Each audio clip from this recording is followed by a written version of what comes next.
আপনারা দেখছেন বেলা ১২টা নিউজ আওয়ার। গাজীপুরের শ্রীপুরে আবাসিক এলাকায় তীব্র গ্যাস সংকট দেখা দিয়েছে।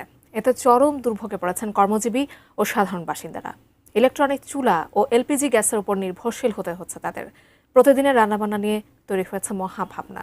বিস্তারিত জানা যায় শ্রীপুরের আবাসিক এলাকা থেকে সরাসরি যুক্ত হচ্ছেন প্রতিনিধি শিহাব খান। শিহাব, আপনার কাছ থেকে শ্রীপুরের আবাসিক এলাকায় যে তীব্র গ্যাস সংকট চলছে তার বিস্তারিত জানতে চাই। জাকিয়া, দেখুন, সিএনজি ফিলিং স্টেশন, শিল্প কারখানায় যে গ্যাস সংকট রয়েছে, পাশাপাশি কিন্তু আবাসিক সেক্টরেও কিন্তু গ্যাস সংকট প্রকট আকার ধারণ করেছে। গ্যাসের যে চাপ, অল্প চাপ, এই অল্প চাপে কিন্তু দীর্ঘ সময় লাগছে গৃহিণীদের রান্নাবান্নার কাজ শেষ করতে।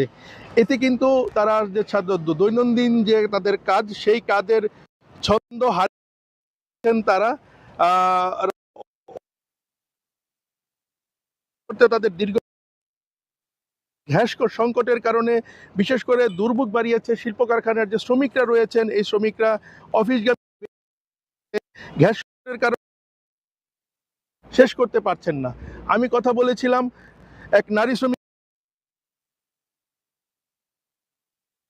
কাজে যোগ দেয়, এর মধ্যে তিনি সন্তানকে গোসল করানো, স্কুলে পাঠানো, সারাদিনের যে রান্নার কাজ তা কিন্তু তিনি সম্পূর্ণ করেন, কিন্তু গ্যাস সংকটের কারণে তার এই দৈনন্দিন কাজে ব্যাঘাত ঘটছে। পুরো দিনের কাজ সে ওই 2 ঘন্টার মধ্যে কিন্তু সম্পন্ন করতে পারছেন না, একমাত্র গ্যাস সংকটের কারণে। শুধু নারী শ্রমিকরাই নয়, সকালে যে কর্মজীবী মানুষরা রয়েছেন তাদেরও কিন্তু দৈনন্দিন কাজের ছন্দ হারিয়েছেন এই গ্যাস সংকটের কারণে। আর এদিকে কিন্তু এই গ্যাস সংকটের কারণে কিন্তু অনেকেই ইলেকট্রনিক চুলা এবং ইলেকট্রনিক চুলার পাশাপাশি যে গ্যাস সিলিন্ডার রয়েছে, এলপিজি গ্যাস, তার উপর নির্ভরশীল হয়ে পড়েছেন। এতে তাদের কিন্তু মাসিক ব্যয়ও কিন্তু বাড়ছে। আমি এ বিষয়ে কথা বলেছিলাম তার গ্যাস কর্তৃপক্ষের সাথে, তারা কিন্তু আনুষ্ঠানিকভাবে তেমন কোনো বক্তব্য দিতে কিন্তু রাজি হননি। তারা জানিয়েছেন এটি একটি জাতীয় সমস্যা, জাতীয়ভাবেই কিন্তু এই বিষয়টি নিয়ে গণমাধ্যমে কথা বলছেন। এই কারণে কিন্তু গাজীপুরে যে এই বিষয়টি নিয়ে গণমাধ্যমে কথা বলছেন, এই কারণে কিন্তু গাজীপুরে যে তিতাস গ্যাস কর্তৃপক্ষ রয়েছেন তারা কিন্তু আমাদের সাথে আনুষ্ঠানিকভাবে কোনো বক্তব্য দেননি। তবে একটি স্বস্তির বার্তাও কিন্তু জানিয়েছেন এখানকার যে সিএনজি ফিলিং স্টেশনের যে মালিক, কর্মকর্তা, কর্মচারী আছেন, তারা জানিয়েছেন গত বেশ কয়েকদিনের তুলনায় আজ কিন্তু সিএনজি পাম্পে কিছুটা গ্যাসের যে চাপ তা কিন্তু বেড়েছে।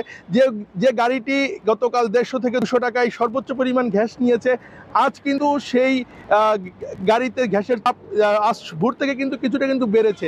এর ফলে কিন্তু 500 থেকে 600 টাকার গ্যাসও কিন্তু রয়েছে। এমন স্বস্তির খবরটাও কিন্তু আমাদের এখানকার স্থানীয় ফিলিং স্টেশনগুলো আমাদের জানিয়েছে। তবে স্থানীয় বাসিন্দা যারা আছেন তারা কিন্তু দ্রুত সময়ের মধ্যে সরকারের প্রতি দাবি জানিয়েছেন এই গ্যাস সংকট সমাধান করে তাদের যে স্বাভাবিক যে কাজকর্ম, দিনের যে স্বাভাবিক কাজকর্ম এবং জনজীবনে স্বস্তি ফিরিয়ে আনতে এই গ্যাস সংকটের সমস্যা দ্রুত সমাধানের জন্য সরকারের প্রতি অনুরোধ জানিয়েছেন স্থানীয়রা। জাকিয়া, এই ছিল শ্রীপুর থেকে আবাসিকের গ্যাস সংকটের সবশেষ খবর। জাকিয়া।